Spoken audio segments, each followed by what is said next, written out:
सुनने में कितना आसान होता है ना। अचानक से औरत को दर्द उठता है और सब कहते हैं इन्हें फौरन अस्पताल ले जाना होगा। फौरन मतलब एकदम फौरन। बच्चा बाहर निकलने को बेताब है, अगर फौरन 1 मिनट में लेकर नहीं गए तो सड़क पर ही डिलीवरी हो जाएगी। डिलीवरी एक लंबा प्रोसेस है। लेबर पेन शुरू होने से लेकर बच्चे के पैदा होने तक बीच में बहुत कुछ होता है। हाँ, अगर बच्चा ऑपरेशन से यानी सिजेरियन के जरिए हो रहा है तो बात अलग है। तो चलिए इसे समझने के लिए आपको ले चलते हैं ऑपरेशन थिएटर के अंदर ही। सिजेरियन या सी सेक्शन से पहले पूरे पेट को डिसइंफेक्ट किया जाता है। ऑपरेशन वाली पूरी जगह को डिसइंफेक्टेड कपड़े से ढका जाता है।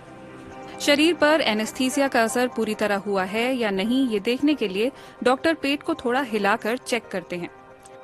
महिला ने कोई प्रतिक्रिया नहीं दी, यानी सब कुछ सही चल रहा है।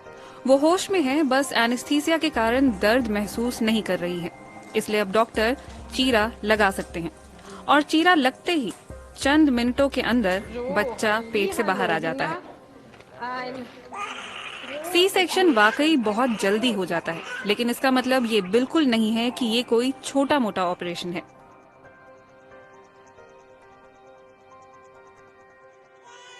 और जितनी जल्दी बच्चे को बाहर निकाला जाता है उतनी ही जल्दी टांके भी लगाए जाते हैं ताकि खून ज्यादा ना बहे। इसके बाद बच्चे को मुलायम तौलिए से साफ किया जाता है। जर्मनी में नवजात शिशु को नहलाया नहीं जाता क्योंकि डॉक्टरों का मानना है कि साफ पानी भी उसे नुकसान पहुंचा सकता है।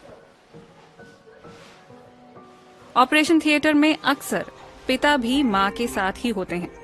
हाँ, बीच में एक पर्दा जरूर लगा होता है ताकि उन्हें खून का सामना ना करना पड़े।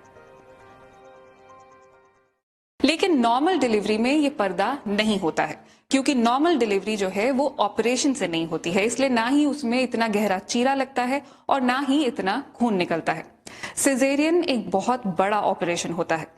बच्चे तक पहुंचने के लिए काफी गहरा चीरा लगाना होता है। हाल ही में एक वीडियो वायरल हुआ जिसमें एक डॉक्टर माँ अपने 4 साल के बेटे को समझा रही हैं कि सी सेक्शन कैसे होता है।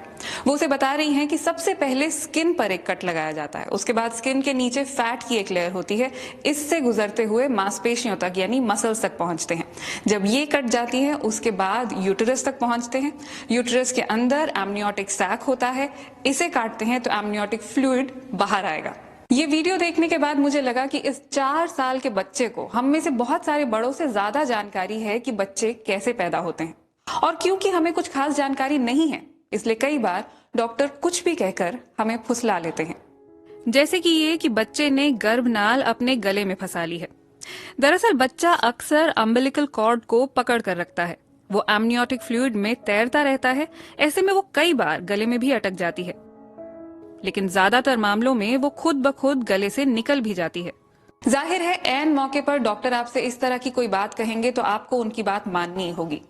WHO के अनुसार सिजेरियन सेक्शन सिर्फ तब करना चाहिए अगर बच्चे या मां दोनों में से किसी एक की जान को खतरा हो।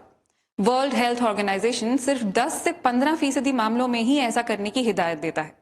लेकिन क्या आप जानते हैं कि दिल्ली का हाल क्या है? एक RTI एप्लीकेशन के जवाब में बताया गया कि दिल्ली के अस्पतालों में 65% डिलीवरीज सिजेरियन के जरिए होती हैं। आप खुद ही सोच कर देखिए, क्या 65% मामलों में इमरजेंसी होती होगी? नॉर्मल डिलीवरी में बहुत लंबा वक्त लगता है और सिजेरियन में सिर्फ कुछ मिनट।